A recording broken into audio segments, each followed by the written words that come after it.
The last two had gone quiet in a way I kept telling myself was normal. Wes turned 18, started college, but still lived at home. And somewhere along the way, the conversations between me and his mother dried up like a creek bed in August.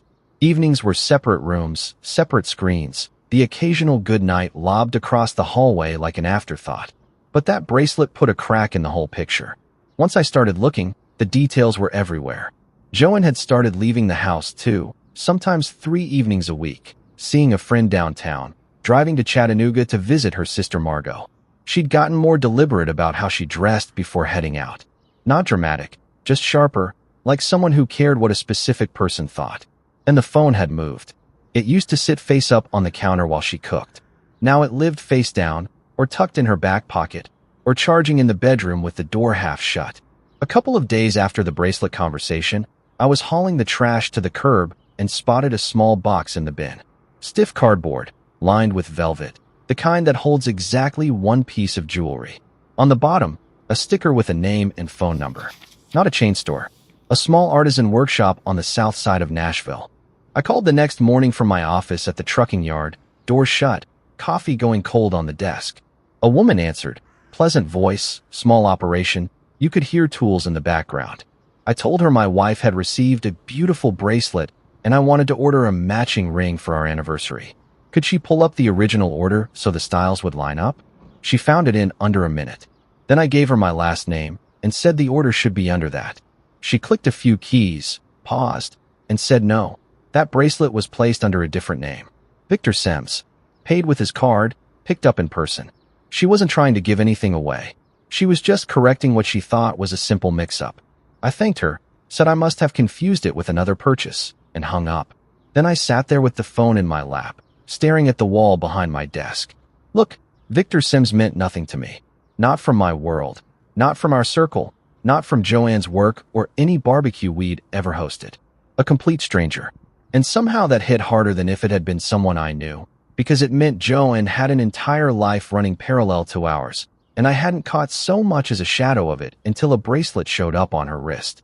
That evening I looked him up. Victor Sims owned a wine bar in downtown Nashville, small, upscale, the kind of place that gets written up in local magazines.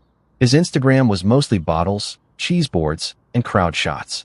I drove there after dark and took a seat at the bar like any other customer. Ordered a glass of something red and let my eyes wander.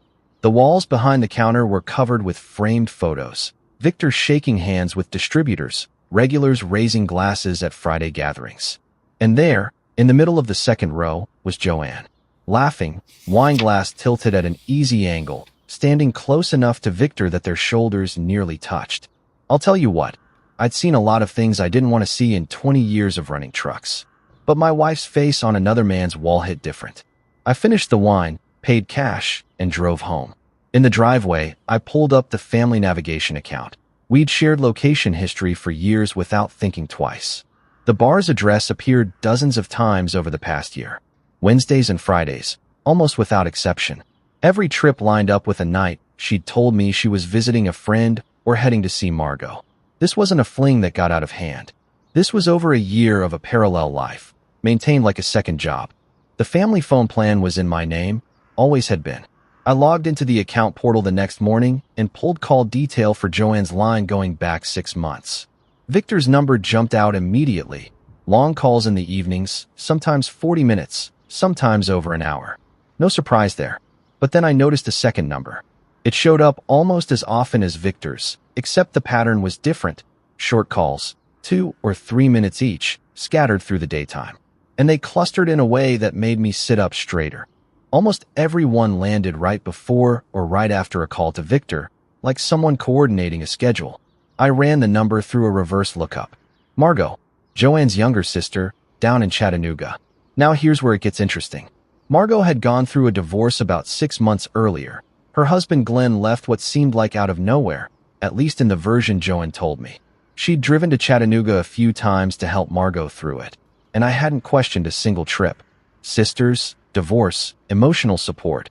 What kind of husband argues with that? But the call logs told a different story. Before Victor's number appeared, Margot called once a month. Then, almost overnight, the calls went daily, short, clipped, businesslike. Not two sisters catching up. This looked like coordination, and the timing was too precise to be coincidence. I still had Glenn's number from a few Christmases back at Joanne's mother's place in Knoxville. We weren't close, holiday handshakes, the occasional beer at a barbecue, but we'd gotten along fine. I called him on a Wednesday afternoon and got straight to it. Glenn, I found something in Joanne's phone records. I think you know more than I do. Why did you really leave Margot? The line went quiet. When he spoke, his voice was flat. I've been waiting for someone to call. He laid it out piece by piece. Margot had been seeing someone. When Glenn confronted her, what came out was bigger than one affair. Joanne had been covering for Margot the entire time. Every night Margot told Glenn she was at Joanne's watching movies. She was somewhere else. But the mirror worked both ways.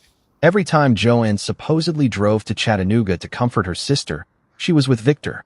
2 sisters, 2 alibis, running like clockwork. I cut them all out, Glenn said. Didn't have proof Joanne was in on it too. Just the pattern. Then he paused. They built it, Reed. Like a project.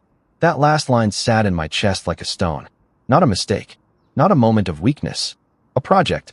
Planned, coordinated, maintained, the way I'd build a route schedule or a contract. Except what they built was a machine for lying to the 2 men who trusted them most. I gave myself 3 days.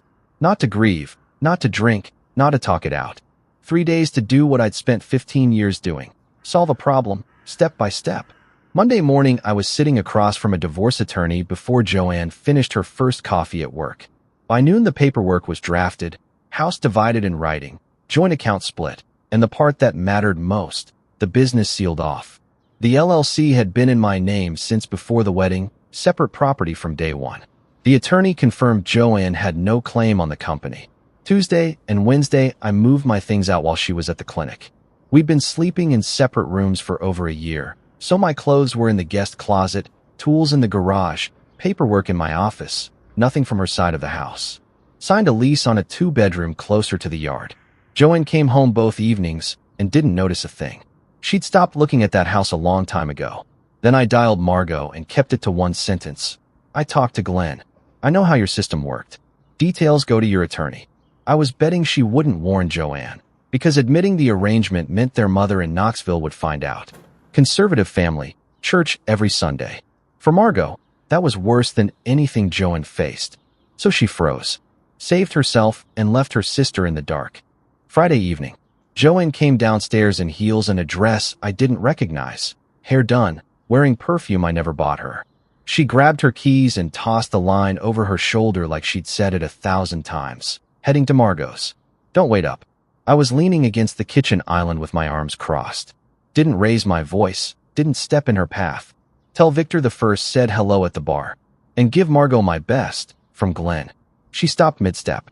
Not a slow realization. Instant, like a breaker tripping. 1 sentence, and every wall she'd built between those worlds came down at once.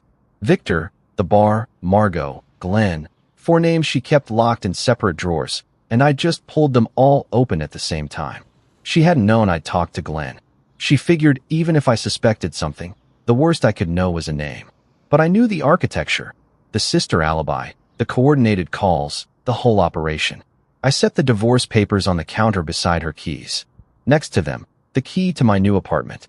Looked her in the eye. I moved out 3 days ago. Signed the lease Tuesday. Attorneys had everything since Monday. I already left. Joanne, you just didn't notice. Same way I didn't notice your Fridays.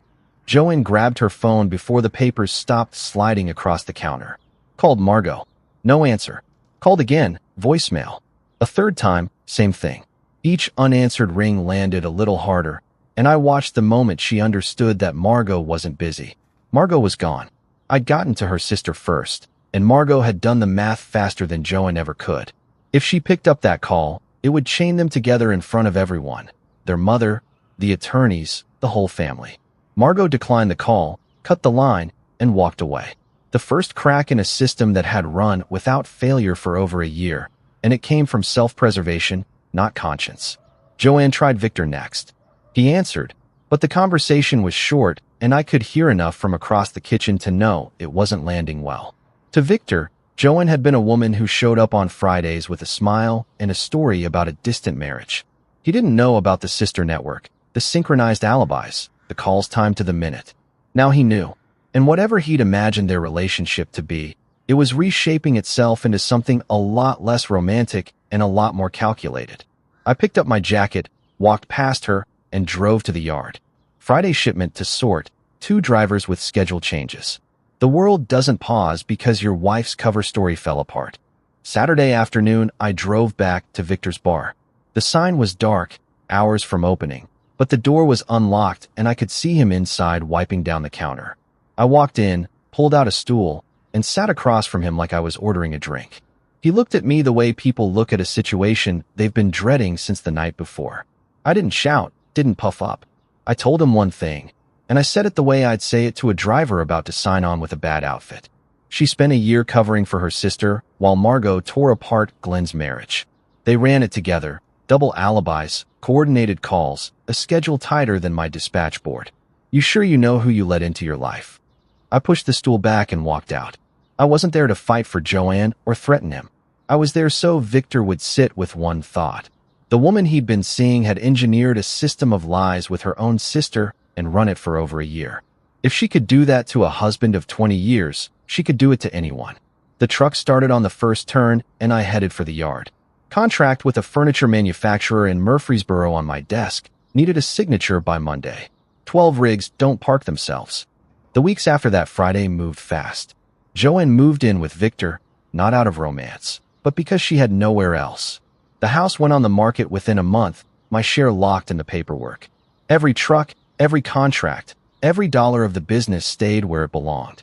Margot went silent. 2 weeks later, she phoned their mother in Knoxville first, tried to spin her version before Joanne could. Their mother called Joanne that evening. For minutes, that family split down a line that won't heal anytime soon. Glenn texted me the following week. One word, finally. Victor and Joanne lasted 3 months. The secrecy had been the glue. Take away the hidden calls and the Friday nights, and there wasn't much left. She moved out before summer ended. About a month into the new apartment, Wes showed up on a Saturday with a bag of tools and helped me fight a bookshelf for 2 hours. Somewhere between the 3rd stripped screw and the 4th hardware store run, he got quiet. Dad, I saw Mom 3 months ago, downtown, outside some wine bar with a guy I didn't recognize. I set down the drill. I drove past, he said. Didn't say anything. Kept thinking maybe I was wrong. He trailed off. 18 years old, carrying that alone. Terrified one sentence would blow his family apart. I looked at him. You shouldn't have had to carry that by yourself. That was enough. Sunday morning. The apartment still smelled like fresh paint and cardboard, and Wes was back with a bag of groceries and a look that said he planned on staying for dinner. We spent the afternoon putting up the last shelf, arguing over the instructions, tossing the Allen wrench back and forth, drinking cold Cokes from the can because I hadn't bought proper glasses yet.